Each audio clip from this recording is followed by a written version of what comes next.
সুপ্রিয় শিক্ষার্থীরা, আজকে আমরা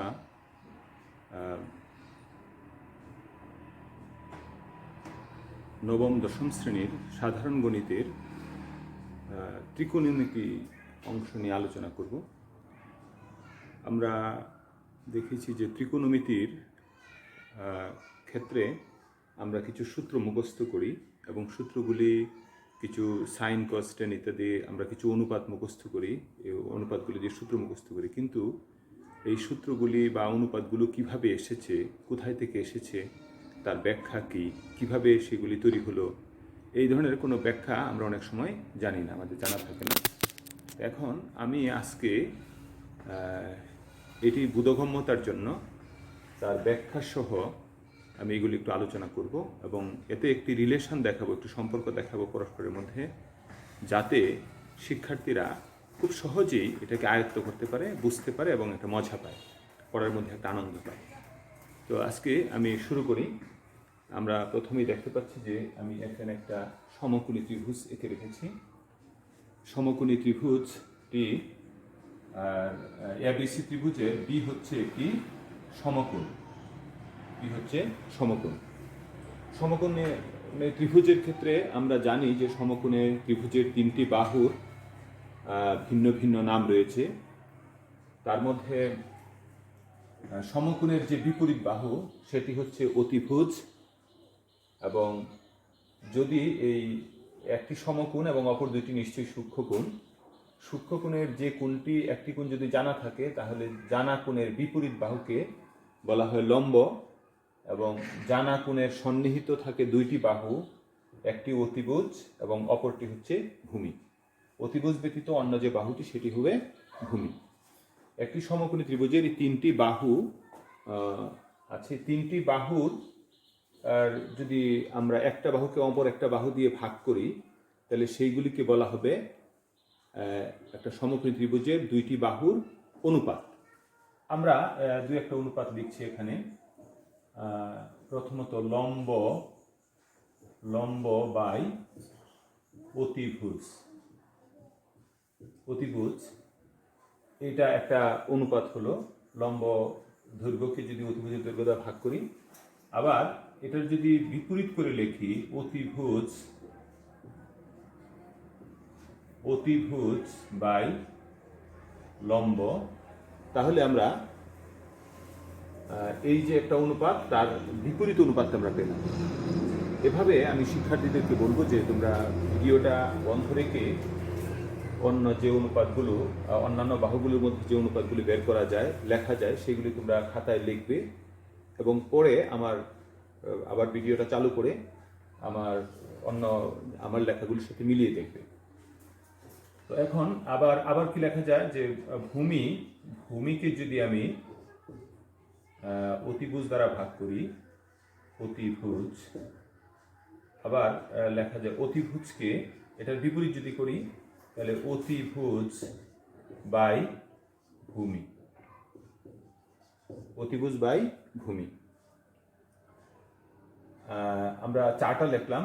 আর কি লেখা যায়? আবার যদি আমরা লেখা যায় লম্বকে যদি লম্ব বাই ভূমি, তাহলে এটাকে বিপরীত করলে হবে ভূমি বাই লম্ব। তাহলে আমরা মোটামুটি এই তিনটি বাহুর 6 ধরনের অনুপাত হতে পারে। এই যে একটি সমকোণী ত্রিভুজের বাহুগুলোর যে অনুপাত, এই অনুপাতগুলিরই বিভিন্ন নাম দেওয়া হয়েছে। প্রথমত যেমন লম্ব বাই অতিভুজ, এই অনুপাতটার নাম দেওয়া হয়েছে সাইন, SINE, সাইন। তবে এখানে আমরা এটা সংক্ষেপ করে শুধু SIN লিখব এবং তার সাথে এই যে কোণটা, ভূমি সংলগ্ন যে কোণটা দেওয়া আছে সেই কোণটা লিখতে হবে। এবং তার বিপরীত আমরা দেখলাম যে লম্ব বাই অতিভুজ এর বিপরীত করলে যেটা হয় অতিভুজ বাই লম্ব, সেই অনুপাতটার নাম দেওয়া হয়েছে কোসেক, তার সাথে থিটা লিখতে হবে, কোণ লিখতে হবে। আবার ভূমি বাই অতিভুজ, এই অনুপাতটার নাম দেওয়া হয়েছে কোসাইন, এটা সংক্ষেপে শুধু কজ লেখা হয়। এবং তার বিপরীত ভূমি বাই অতিভুজ এর বিপরীত করলে অতিভুজ বাই ভূমি, তার নাম দেওয়া হয়েছে সেক, সেক থিটা সেক থিটা এবং লম্ব বাই ভূমি এর নাম দেওয়া হয়েছে টানজেন্ট, শুধু সংক্ষেপে লেখা হয় টেন থিটা, এবং ভূমি বাই লম্ব তার বিপরীত করলে যেটা হয় ভূমি বাই লম্ব, এটা কোটেনজেন্ট, সংক্ষেপে লেখা হয় কট, আমরা কট থিটা লিখলাম। তাহলে এই যে 6টা অনুপাত, একটা সমকোণী ত্রিভুজের 3টি বাহুর যে 6 ধরনের অনুপাত হয়, সেই অনুপাতগুলোর আমরা আলাদা আলাদাভাবে 6টি নাম দেওয়া হয়েছে। এখান থেকে আমরা দেখতে পাই যে 2টি অনুপাতের মধ্যে এক ধরনের সম্পর্ক বিরাজ করে, যেটা একটা আরেকটার বিপরীত। যেমন সাইনের সাথে কুসেকের সম্পর্কটা হলো সাইনের বিপরীত অনুপাত হচ্ছে কোসেক। এরকমভাবে কজ এর বিপরীত অনুপাত হচ্ছে সেক এবং টেন এর বিপরীত অনুপাত হচ্ছে কট। এখন আমরা যদি তাহলে সাইন কোন বাহুকে কোন বাহু দ্বারা ভাগ করলে সাইন অনুপাত হয় সেটা যদি আমরা জানি, তাহলে কোসেকের ক্ষেত্রে আমাদের জানার দরকার নেই, শিখার দরকার নেই, কারণ আমরা এটুকু যদি জানি যে কোসেক হচ্ছে সাইনের বিপরীত, তাহলে কোসেকের ক্ষেত্রে শুধু সাইনের অনুপাতটাকে উল্টায় দিলেই হবে। এরকমভাবে কজ এর সাথে যখন সেকের সম্পর্ক, তখন কজের আমরা যদি জানি যে কোন বাহু বাই কোন বাহুর অনুপাতকে কজ বলা হয়, তাহলে সেকেরটা আর জানার দরকার নেই, কারণ সেটা উল্টায় দিলে হবে। অনুরূপভাবে টেনের ক্ষেত্রেও তাই হবে। এখন আমরা কয়েকটা সূত্র আমাদেরকে প্রথমত মুখস্থ করতে বলা হয়, ত্রিকোণমিতির কতগুলি সূত্র মুখস্থ করতে হয়। আমি এই রিলেশনের উপর ভিত্তি করে দেখাবো যে সেই সূত্রগুলো মুখস্থ না করলেও চলে বা খুব সহজেই মুখস্থ করা যায়, এটা কৌশলটা জেনে রাখলেই হয়। যেমন সাইন থিটা হবে, যেহেতু সাইন এবং কুসেক পরস্পর বিপরীত, সুতরাং সাইন যদি উপরে থাকে তাহলে কুসেক নিশ্চয়ই নিচে হবে, অর্থাৎ তার বিপরীতটা হবে কুসেক থিটা। অনুরূপভাবে যদি কুসেক যদি উপরে থাকে তাহলে সাইন নিশ্চয়ই বিপরীত, যেহেতু নিচে যাবে, সাইন থিটা। অনুরূপভাবে কস থিটা হবে কি, এগুলিও আমি করবো যে তোমরা ভিডিওটা দেখা বন্ধ রেখে পরের যে অনুপাতগুলি কীরকম হবে, কজ সমান কি হবে, সেক সমান কি হবে, টেন কি হবে, কট কি হবে, এগুলি তোমরা লিখে নিবে এবং তারপরে আমার লেখার সাথে ভিডিওটা চালু করে আমার লেখার সাথে মিলিয়ে নিবে। তো cos theta equal to 1/sec theta হবে। তাহলে sec থিটা কি হবে, sec থিটা যদি উপরে বসে, sec যদি উপরে বসে তাহলে নিশ্চয়ই cos নিচে যাবে, cos থিটা। এরকমভাবে tan হবে, tan theta equal to 1/cot theta, আবার cot থিটা হবে 1/tan থিটা। তাহলে এই যে 6টা সূত্র, এগুলি কি মুখস্থ করার কোনো প্রয়োজন তো দেখছি না, শুধু জানলে হয় যে কোনটা কোন অনুপাতের সাথে কোন অনুপাতের সম্পর্ক, অর্থাৎ কোনটা কার বিপরীত, সেটা জানলেই কিন্তু ওই সূত্রগুলি নিজে থেকেই লেখা যায়। আর একটি সূত্র আছে ত্রিকোণমিতির,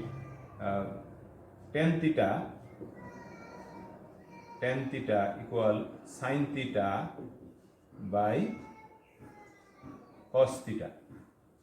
তাহলে tan থিটা যদি sine theta by cos theta হয়, তাহলে cot থিটা সমান কি হবে, আমি অবশ্যই এটা লিখে দিচ্ছি না, তোমরা নিজেরা লিখে নেবে। এখন আমি আরও 3টা সূত্র জেনারেল গণিতের ত্রিকোণমিতিতে আছে, সেগুলি জানতে হয়। 3টা সূত্র আমি লিখছি এবং সেটাকে আমি 1-এর সূত্র বলে আখ্যায়িত করি। 3টি সূত্র হচ্ছে sine square theta plus cos square theta equal 1, sec square theta minus tan square theta equal 1 এবং cosec square theta minus cot square theta equal 1। এই 3টা সূত্রকে আমি 1-এর সূত্র বলে আখ্যায়িত করি, কারণ এই 3টা সূত্রের ক্ষেত্রেই ডান পাশে আছে 1।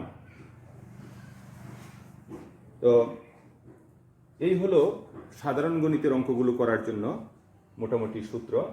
এই তিনটাকে একত্রে করার কারণ হচ্ছে যে এই তিনটা সূত্র ঠিক একই রকমভাবে ব্যবহৃত হয়। অর্থাৎ কোথায় ব্যবহৃত হবে সেটা আমরা সিমটম দেখেই বলে দিতে পারি যে এই সূত্রদের কেউ না কেউ এখানে ব্যবহার করা হবে।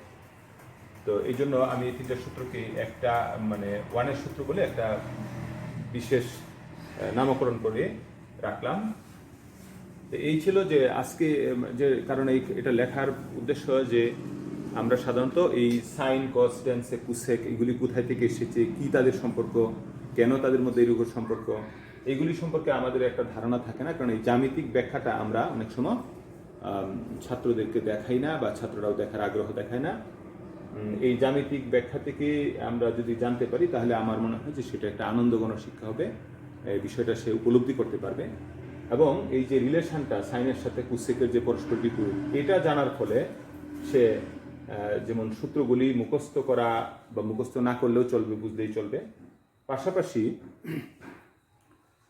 আরও অনেকগুলি বেনিফিট পাওয়া যাবে। পরবর্তীতে আমরা বিভিন্ন ছক দেখাবো, সেইগুলিতে এই রিলেশনটা কীভাবে খুব কাজে লাগিয়ে খুব সহজেই বিভিন্ন মানগুলি মনে রাখা যায়, বিভিন্ন মানগুলি বের করা যায়, সেগুলি আমরা দেখাবো। তো আজকে মোটামুটি এ পর্যন্তই।